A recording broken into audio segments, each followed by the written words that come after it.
Sí o sí tienes que derivar si hay algo fonológico, porque si no estarías interrumpiendo el desarrollo del habla de tu pequeñito. Y obviamente nosotros como fonoaudiólogos no hacemos. Entonces, traspapelando esto a otra faceta, si tú solamente te dedicas a una partecita del lenguaje, por ejemplo, tu primer filtro sería descartar las otras patologías, los otros diagnósticos para tú poder derivar si es que ves algo de eso, porque no es tu área. Entonces, como mi área es fonética, lo primero que descarto es lo fonético fonológico. Puntualmente en abordaje terapéutico, en fonética 1, yo tengo como un ejercicio puntual con pseudopalabras para poder discernir, mira, esto tiene más paquete de errores fonéticos, más paquete de errores fonológicos. Si tú tienes un ejercicio así o ya has pasado por fonética 1 y lo implementas, está súper bien. O si es que por ahí tú tienes test fonéticos y fonológicos, este es el momento de realizarlos, ¿no? El segundo filtro son las condiciones morfológicas. ¿Qué quiere decir esto? Todo lo que es las estructuras, porque tenemos que ver si hay algo que está limitando la ejecución del sonido, si hay un frenillo lingual alterado, si hay una mala oclusión que interfiere en el punto de articulación, si hay amígdalas hipertrofias o temas de alergias o de respiración que influyan en la resonancia o incluso en la posición de la lengua. O sea, todo esto tenemos que evaluar desde la funcionalidad, desde la función. Y acá esto está súper, súper, súper claro, ¿verdad? De hecho, en un último congreso que participé el año pasado, un fonoaudiólogo un fonoaudiólogo de España mencionaba que la función de un fonoaudiólogo es la parte, o sea, el rol de un fonoaudiólogo es la parte de función, la funcionalidad. Y el otorrino, el odontopediatra, el cirujano de cabeza y cuello, por ejemplo, es la parte anatómica. Entonces, acá cuando digo condiciones morfológicas es ver qué tanto nos está limitando o qué tanto está influenciando cierta estructura, ya sea en el habla, en la masticación, en la deglución, que son nuestras áreas de trabajo, ¿no? Puntualmente aquí yo veo más el habla, porque trabajo solo habla, pero también veo otras cositas. De hecho, en el tercer filtro, que son las concomitantes, veo un poquitito esto de, por ejemplo, si hay una alteración de masticación o hay una alteración de deglución, de respiración mucho más profunda. ¿Por qué? Porque esto influye también en la ejecución del habla. Esto lo desarrollo mucho más en fonética 1, o sea, lo explico más, pero tengan en cuenta que tenemos que ver estas funciones aisladas de respiración, masticación, deglución, cómo afectan a la función del habla. Por eso está acá como uno de los filtros, porque puede llegar a influenciar, ¿sí? Súper, ahí hay una colega nos dice lo que hace y está súper, súper, súper bien lo que está haciendo. Eso de revisar qué afecta y enviarlo al especialista para el diagnóstico oficial. Esto es lo que hago yo, súper bien. Sí, el diagnóstico, el otorrino va a tener su diagnóstico, nosotros, nuestra mirada funcional, y ahí se complementa. Ese es el tercer filtro. El cuarto filtro son otros aspectos, y aquí entra, por ejemplo, dos aspectos voy a mencionar aquí. Aspectos del lenguaje, es decir, por ejemplo, si bien yo trabajo solo articulación de sonidos, yo acá implemento la hora del juego lingüístico, por ejemplo, por un tema de ver si el pequeñito hace buenas oraciones, buen vocabulario y demás, porque también afecta al aterrizaje de lo aprendido en articulación de sonidos, ¿sí? Entonces siempre está bueno saber que si yo evalúo el lenguaje y ya veo algo alterado ahí, sí o sí derivarle a una colega especialista en lenguaje para que siga con la evaluación, y si está muy comprometido trabaje primero eso, ¿sí? Entonces un cuarto filtro sí o sí tienen que ser otros aspectos como el lenguaje y también la cultura, la lingüística del lugar. No es lo mismo una R de Puerto Rico a una R de Costa Rica, a una R de Paraguay, a una R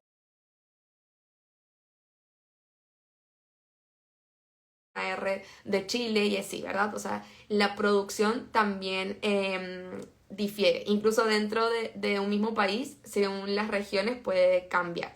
Entonces estos son como los 4 filtros que ustedes a cada filtro le tienen que poner su, digamos, sus estrategias de evaluación, ya sea que tengan un protocolo, ya sea que tengan dinámica. Yo particularmente en estas 4, y que les muestro en Fonética 1, yo tengo como mis miradas fonéticas, y eso es lo que les explico de cómo aplicar mirada fonética en el filtro número 1, mirada fonética en el filtro número 2, y así sucesivamente.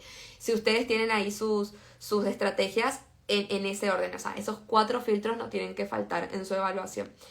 Ahora, algo que tienen que tener en cuenta al momento de aplicar cosas. Por ejemplo, se aplican unas láminas o se aplican una lista de palabras que tienen que tener en cuenta. Y de hecho siempre digo, todos los protocolos que ustedes tengan de articulación de sonidos o sí, de fonética en sí, todos van a tener lo mismo, ¿verdad? Todos van a tener lámina de palabras, todos van a tener lista de vocabulario, todos van a evaluar de alguna manera lo espontáneo.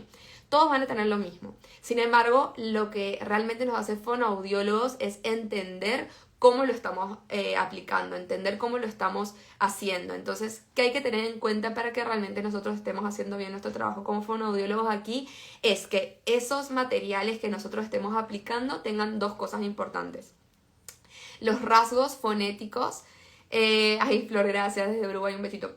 Los rasgos fonéticos, ¿qué quiere decir esto? Que todos mis elementos, las láminas y demás, estén contemplando las 4 posturas, los 4 rasgos del sonido, que son el punto de articulación, el modo de articulación, la sonoridad y la resonancia, ¿sí? Son las 4 características o los 4 rasgos fonéticos que tiene un sonido. Si yo no estoy evaluando con láminas, o sea, mirando las láminas de imágenes que estoy poniéndole al pequeñito, o mirando la lista de palabras, teniendo en cuenta estos rasgos, entonces no estoy...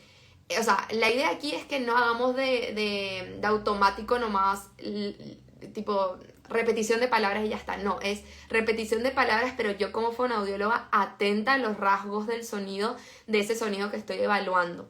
Y otra cosa importante aquí también es, si bien en algunos países, qué sé yo, está en la lámina de palabras y está tal imagen, pero en esa imagen en mi país se dice de otra manera, también hay que cambiarlo, ¿verdad? Porque tengo que ser fiel a la lingüística de mi país, es decir, o se espera un sonido diferente, pero en mi país se produce diferente, entonces yo tengo que estar atenta a eso. A veces a mí me preguntan, o sea, qué sé yo, alguien de otro país me dice, ¿está bien dicho la palabra tal o yo la estoy diciendo mal? Y yo le digo, bueno, primero pone a toda tu familia y que digan tal palabra. Si toda la familia en tal país lo está, o toda la familia o un grupo de amigos lo está emitiendo de esa manera, si a ti te entra la duda, empezar a escuchar en tu comunidad cómo lo está diciendo, porque a veces nosotros como tenemos el apoyo, ¿verdad?, de un libro o de un video de cómo se dice tal sonido, en verdad tenemos que ver cómo se dice en nuestra sociedad, ¿sí?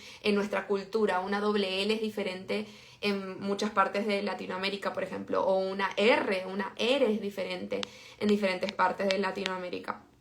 Y eso que estamos en la misma región cambia muchísimo. Eso en cuanto entonces a la evaluación. Y en cuanto a... Desde Colombia y desde Perú, muchísimas gracias. Y desde Salta, qué genial.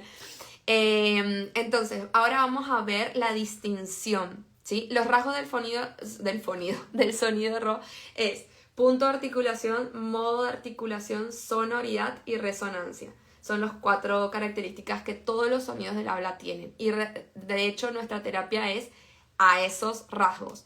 Punto de articulación, modo de articulación, sonoridad y resonancia. De hecho, ahora voy a hablar de la parte de terapia. Y ahí vemos 2 de las cosas que yo utilizo más, que son praxias y no praxias. Entonces vamos a ver ahora una pequeña distinción entre ambos. Teniendo en cuenta que ambos, tanto incluso las praxias, ¿sí?, trabajan, trabajan los rasgos del sonido, ¿sí? Ahora, si me preguntan a mí, ¿a qué te refieres con praxias? O a cómo tú explicas que es una praxia. Podría irme al Google y explicar las praxias son esto, esto y esto, tal cual como dice Google, porque San Google tiene la precisa. Sin embargo, yo digo, bueno, la palabra clave para entender las praxias es la palabra estructura, ¿sí? Es decir, que las praxias son aquellos ejercicios que tienen que ver con 3 puntos importantes: movimiento, coordinación y precisión. Son ejercicios de movimiento, coordinación o precisión que me activan o me ayudan a influenciar en las estructuras que participan, ahí es la clave, que participan y cómo participan en un sonido. Ahora, aquí es muy interesante y seguro ahora voy a hacer otro ejemplo de esto, pero es importante las palabras coordinación, precisión y movimiento, porque son 3 tipos de praxias únicas que se adaptan al pequeñito. Ahora vamos a desarrollar eso. Y también es muy importante esto de cómo se aplica en el sonido, o sea, estructuras que participan y cómo participan en el sonido.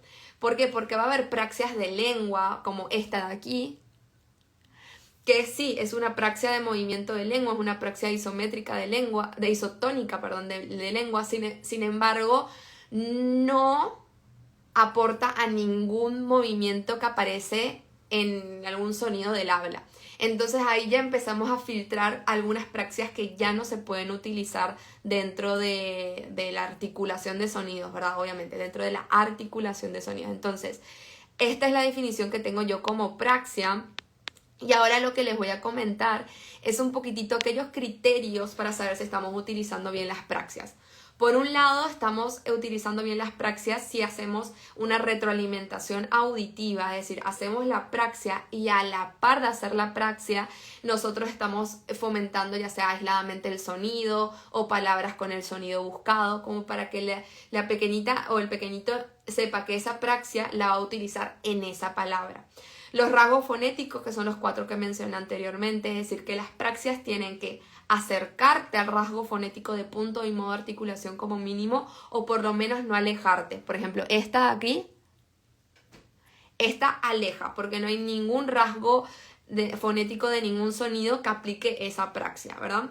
Y los 3 tipos de praxia iso, que son isotónica, isométrica e isocinética, que son 3 tipos de praxias que mencioné en la maestría y yo hice ya como mi forma de aterrizarlas en praxias objetivas y funcionales, que es lo que explico en Fonética 1, ¿no? Los 5 pasos para volverlas objetivas y funcionales.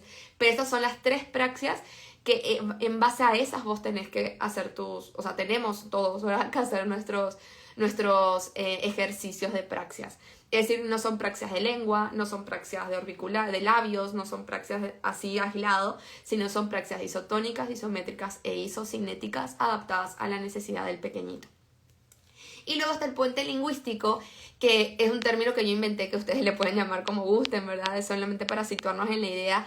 El puente lingüístico es eso de decirle al pequeñito para qué hace lo que hace. Es decir, que ya las praxias como precalentamiento, como activadoras, etcétera, por sí solas, aisladas, no funcionan. De hecho, hay artículos que hablan de eso. Las praxias se utilizan con objetividad y para que sean aún más objetivas y para que realmente haya aprendizaje, tengo que hacer el puente. Tipo, esta praxia te sirve para esto, ¿sí? Algo interesante a tener en cuenta es que si usas bien las praxias, tú te puedes referir a las praxias como, por ejemplo, praxias como pistas fonéticas, praxias fonoarticulatorias o praxias verbales. Ahí me faltó una A, pero bueno, praxias verbales. Esos son términos que he escuchado o he leído en artículos o he escuchado en colegas que hablan de las praxias bien utilizadas, ¿sí? Particularmente yo, Elena Segarra, digo praxias objetivas y funcionales. Yo no me caso con cuál es la mejor manera de llamarlo, yo más me caso con la filosofía con la cual la estoy realizando, ¿sí? Entonces, tener en cuenta que todos estamos diciendo lo mismo, pero en diferentes palabras. Pista fonética, praxias fonoarticulatorias, praxias verbales, o en mi caso, praxias objetivas y funcionales. Entonces, esperen, aquí mi cosito se movió. Vamos a ver entonces ahora qué son las no praxias, ¿sí? Ay, gracias por los corazoncitos. Me pongo feliz cuando los veo. Las no praxias. ¿Cuál es la palabra clave, sí, para entender qué son las no praxias? Y la palabra clave aquí es la palabra sonido. Si para praxias era la palabra estructura, para las no praxias será la palabra sonido. ¿Por qué? Porque mi filosofía de trabajar no praxias, para realmente respetar la palabra no y no utilizar praxias realmente, es transformar un sonido en otro. Y la palabra sonido se mira con otro ojo otra vez. El sonido son 4 características, entonces yo voy a transformar este sonido con 4 rasgos a este sonido con 4 rasgos también, que algunos pueden estar empatados, ojo, y solamente tengo que mover un rasgo y ya está, podría ser, pero es una manera de transformar. Cuando nosotros hacemos no praxias, estamos trabajando en base al sonido, son estrategias trabajadas en base al sonido y a sus rasgos, donde haciendo ciertas modificaciones puedo transformar un sonido en otro. Esa es mi definición a mí, ¿verdad? Como Elena Segarra, fonoaudióloga, y es lo que enseño en Fonética 1, ¿verdad? Esto de cómo transformar. Igual acá se los voy a comentar a grosso modo también, que los criterios del buen uso de las no praxias, ¿no? Sí o sí, retroalimentación auditiva fijo, sí o sí, o sea, no hay terapia de habla donde vos no estés haciendo el sonido, ¿verdad? Rasgos fonéticos, es decir, enfocarme en los rasgos del sonido. Y la transformación, estrategias de transformación. Yo puntualmente enseño en Fonética 1, en abordaje terapéutico, las de conversión, combinación, inhibición, fondo de apoyo, rasgo diferenciador. Esos son nombres que he creado para las diferentes disciplinas, pero la idea acá para que ustedes también puedan crear las suyas es, por ejemplo, conversión, convertir un sonido en otro. ¿Cómo puedo convertir este sonido con 4 rasgos a este sonido que tiene de esos 4 rasgos, 2 rasgos iguales? Entonces, ¿cómo puedo convertir los otros 2 rasgos que me hacen falta? Combinación, combino un sonido con otro para lograr un sonido. Por ejemplo, el famoso ejemplo de la K y la S, para la X, ¿verdad? Inhibición, ¿cómo puedo inhibir ya sea el punto de articulación o el modo de articulación para transformar y que esa emisión por esa inhibición suene distinta, ¿no? Esa emisión suene distinta. Fondo de apoyo, ¿cuál es un sonido que tiene el rasgo que me hace falta en este sonido que quiero lograr para poder apoyarme? Rasgo diferenciador, mira, veo este sonido con 4 rasgos y este sonido con 4 rasgos, pero me doy cuenta que sustituye por este y la única diferencia es que uno, o sea, es sonoro y el otro es sordo. Solamente tengo que trabajar en que interprete bien la sonoridad, por ejemplo. Entonces son pequeñas estrategias. A mí mis favoritas son las de inhibición y las de conversión, por ejemplo, porque son como más diferentes. El resto es como más intuitivo, pero conversión e inhibición son más diferentes porque tengo que tapar la nariz o hacer tal movimiento, hacer tales... Bueno, todo lo que explico ahí en Fonética 1 y en Fonética 2, pero bueno, estos son los nombres como para que ustedes puedan desde ahí empezar a crear. Y obviamente también el puente lingüístico, porque el puente lingüístico es la clave para que realmente haya aprendizaje, ¿no? Es decir, que si yo hago el ejercicio y el pequeñito nunca supo para qué lo está haciendo, capaz que no haya aprendizaje. Entonces, ¿qué podemos decir como conclusión, verdad? Porque ahora ya vimos que es las praxias, que son las no praxias, pero ¿qué podemos decir como conclusión? Primero, que ambas corrientes son aplicables con criterio. Si yo sé por qué estoy aplicando la praxia, está bien vista, no tengo que sentirme mal por eso, ¿verdad? Otra cosa que hay que tener en cuenta es que la combinación de corrientes, tanto de praxias y no praxias, debe ser estratégica. ¿Estratégica en qué sentido? Estratégica en adaptada a la morfología del pequeñito y estratégica en el sentido de la necesidad del pequeñito, porque el pequeñito puede tener necesidades de movimiento, necesidades de precisión, necesidades de diferentes fuentes, ¿verdad? Y yo tengo que prestar atención a eso puntualmente. Otra cosa que hay que tener en cuenta, como puntos a tener en cuenta, y eso se los menciona digamos a grosso modo, es que los ejercicios de praxias toman su tiempo. O sea, cuando tú eliges utilizar una praxia, son días, o sea, sesiones y sesiones aplicándolas. Los ejercicios de praxia son adaptados a necesidades del pequeñito, ya sea a necesidades de coordinación, de precisión o de movimiento. Para ambas corrientes debo de asegurarme que el peque tenga concientización, es decir, que el pequeñito sepa que lo está haciendo mal, ¿sí? Sea praxias o no praxias, mi pequeñito tiene que tener esa conciencia. Habilidades como la atención y la memoria o seguir secuencias tienen que estar presentes. Es decir, que si mi pequeñito tiene dificultades en estas funciones básicas, tengo que derivar, si es que yo no las trabajo, para que estas sean trabajadas. Y hay que tener en cuenta que los canales de aprendizaje son fundamentales, es decir, que tengo que pillar si mi pacientito es más visual, más kinestésico, más auditivo para poder activar. Puntualmente yo en Fonética 2 explico cómo yo aplico estas 3 canales en todos los sonidos, ¿verdad?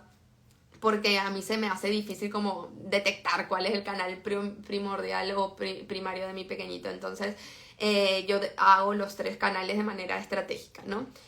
Bueno, ahora ya vimos entonces los filtros, ¿sí? De evaluación, y también mencionamos la distinción entre lo que es praxias y no praxias. Y ahora, como para terminar, ya que la clase era de media horita, porque tengo ahora a mi paciente de España, que bueno, ya es más tardecito, comentarles que esto de praxias y no praxias surgió de un sacudón profesional, ¿sí? ¿Qué quiere decir esto? Que no es que yo agarré e inventé nomás de onda, ¿verdad? No, yo vine muy empoderada como el limotico número 1 de mi maestría de Perú, para toparme que en Paraguay había lenguas tachadas diciéndome que lo que había aprendido no tenía que realizar porque estaba mal visto. Entonces me quedé con tipo como el emoticón 3 diciendo, ¿y ahora qué hago? Y desde esa, ¿y ahora qué hago? Aparecieron estos de no praxias, ¿no? Eso de transformar un sonido en otro. Muchas gracias, Rocío.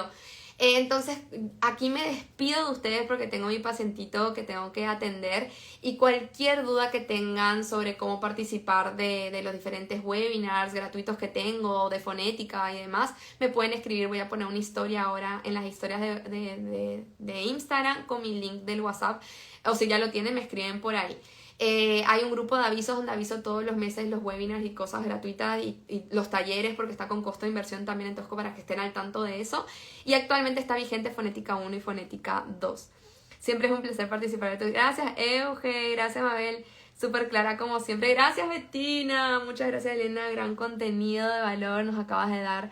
No, gracias a ustedes, gracias, Caro, gracias a todos, colegas. Entonces, cualquier duda que tengan, yo ahora mismo voy a postear en las historias de WhatsApp mi número en historias de WhatsApp, en las historias de Instagram mi número de WhatsApp. Gracias a todos los que estuvieron conectados hoy. Espero que la información de filtros de evaluación y praxias y no praxias les haya servido. Nos estamos viendo en los siguientes encuentros académicos. Recuerden que como misión, como fonoaudióloga, como misión académica, no solamente tengo la misión de enseñarles esto, sino también de acompañarlos. Es algo que tengo muy fuerte. Entonces, por ejemplo, pasando por Fonética 1, tienen mensualmente de manera gratuita el acompañamiento mensual de preguntas y respuestas de sus pacientes de articulación de sonidos. Entonces, en ese encuentro grupal de Zoom gratuito mes tras mes, por más que hayas pasado por Fonética 1 el año pasado o este año empieces, bueno, hasta el año que viene vas a tener todos los meses ese espacio para preguntar por tus pacientes de manera gratuita. Me gusta mucho comentar esto porque es algo que se me pasa a comentar y siento que tiene mucho valor de aprendizaje, el sentirse acompañado. Y ahí me mandaron saludos para Tintín. Muchísimas gracias por el saludo y les mando un beso gigante.